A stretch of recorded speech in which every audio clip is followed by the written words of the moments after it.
masyado kage. Huwag naman sabihin na mayaman kasi baka masilip tayo ng biyayari.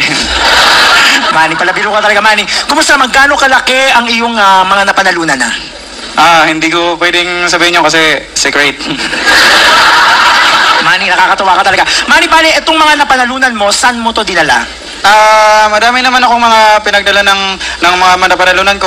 Actually, nati-hati ko to sa madaming hati. Katulad ng? Yung isang hati sa orphanage, yung isang hati sa simbahan, tapos yung kalahati ng kalahati, siyempre sa mga bata. Yung kalahati na maliit na hati, hinati ko para sa mga hayop. Sino yung mga hayop? Nag-ano na rin ako ngayon nag-adapt na rin ako ng mga hayop, mga leon, mga tigre, ganun. Kasi gusto kong maging leong girero. Alam mo, Manny, ito sa mga endorsements mo, may mga nakakasama ka din mga international stars. Kumusta kayo ni Jet Li? Medyo okay naman yung sama namin ni Jet Li. Marami kaming natutunan sa bawat isa.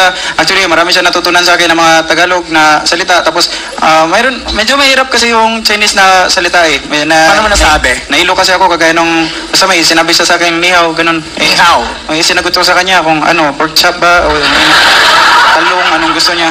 Gusto niya, magsabay na lang. Manny, nung aming ni-recap ang iyong mga laban mula sa simula, karamihan, mga 12 rounds na papatumba mo yung kalaban. The last time, 3 rounds lang si Morales tumumba na. Kumusta yung laban yun ni Morales ngayon? Medyo mahirap kasi yung kay Morales kasi iba yung sitwasyon namin. 3 rounds kasi yun. Kasi pangalawang rounds pa lang, iba yung naramdaman ko eh. Yakap ng yakap sa akin eh. Talaga? Oo. Iba yung naramdaman ko, parang may feeling siya sa akin. Paano mo naman nasabi ito, Manny? Kasi may narinig ako, I love you pare. Hindi ko alam kung paano natutong mag-Tagalog yun. Siguro yung practice niya. Pero hindi, joke lang naman yun. Kasi ganun talaga, pag boxing, pag imakap sa'yo, ibig sabihin, nagpahinga lang yun ng isang seconds, tapos magsusuntok na ulit yun. Tama, normal. Pero kapag niyakap ka ng kalaban mo, tapos niyakap mo din siya, tapos humiga na kayo, hindi na boxing yun. Manny, ang makakalaban mo bukas ay isang napakabatang manlalaro. Kumusta ang preparasyong ginawa mo para kay Diaz? Well, marami naman, proper diet, tapos tumatakbo ko, takbo lang ng takbo, pero bumabalik din naman ako. Kasi mahirap naman yung takbo ka lang ng takbo ng walang patunguhan. Baka mapagkamalan naman akong sira yung ulo ko doon. Pero ngayon, mayroon akong ginagawa kasi kailangan may aso para lamangan ko yung aso, ganun. So, tumatakbo kang may kasamang aso? May kasama din akong aso, ganun. At saka kasama ko si Cockroach. Sino Cockroach? Hindi, si Coach Roots. Kala ko pati Ipis. Coach Roots. Nahirapan lang ako si Coach Roots. Manny, ito. Isa sa mga... Manny, ito isa sa mga huli kong tanong.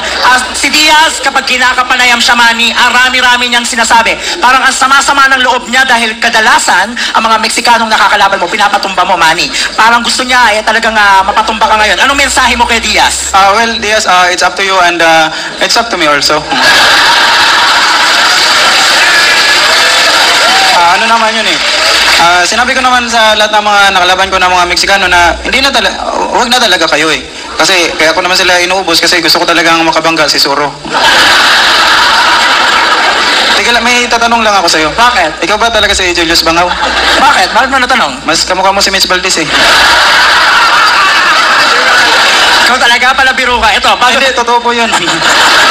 Ikaw mas kamukha mo si Bilarde. Ito sa Manny, tuloy-tuloy tayo kasi medyo kailangan mo na magpahinga dahil bukas maaga pa ang laban mo. Meron ka bang nais pasalamatan? Well, pasalamatan ko siyempre lahat ng mga taong sumusuporta sa akin. Thank you very much for always supporting me. And sa lahat ng mga pumusta sa akin, thank you very much. Sa mga hindi naman pumupusta sa akin, buti nga sa inyo. At saka, ginagawa ko naman ito para sa lahat, sa ating mga kapwa ko Pilipino. I want you to, thanks God.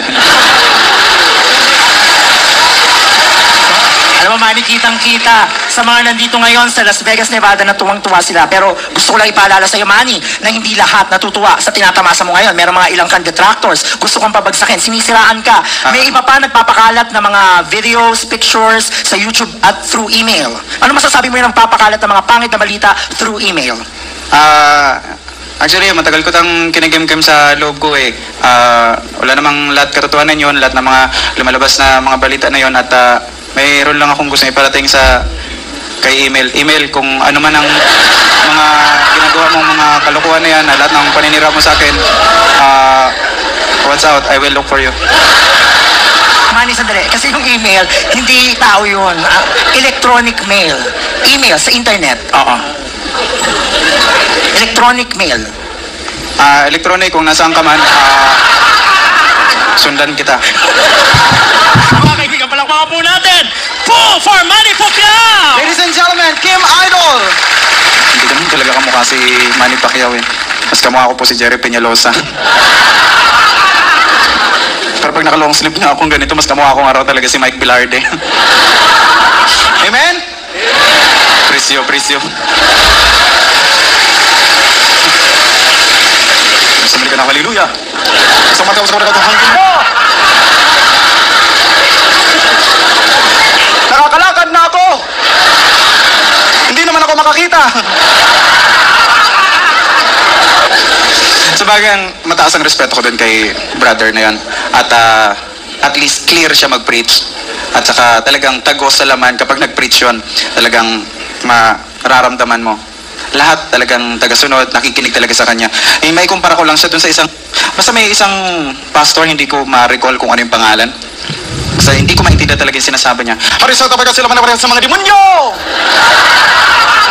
Sabi ko, ano ba yung sinasabi niyan?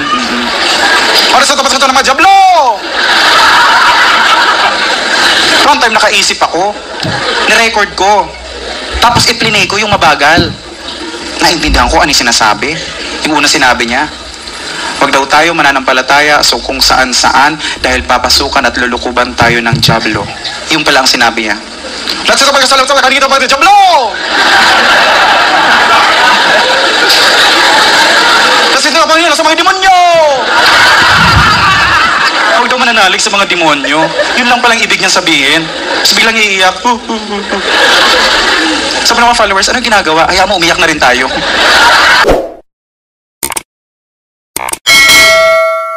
Welcome to Team Sam TV, your channel for the latest news updates. Here, we break down the biggest stories from around the globe, covering everything from breaking news to politics.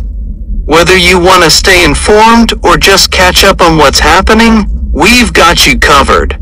So, don't forget to subscribe and hit that notification bell so you never miss out on the latest news. Join the Team Sam TV family, and let's explore the world together, one update at a time.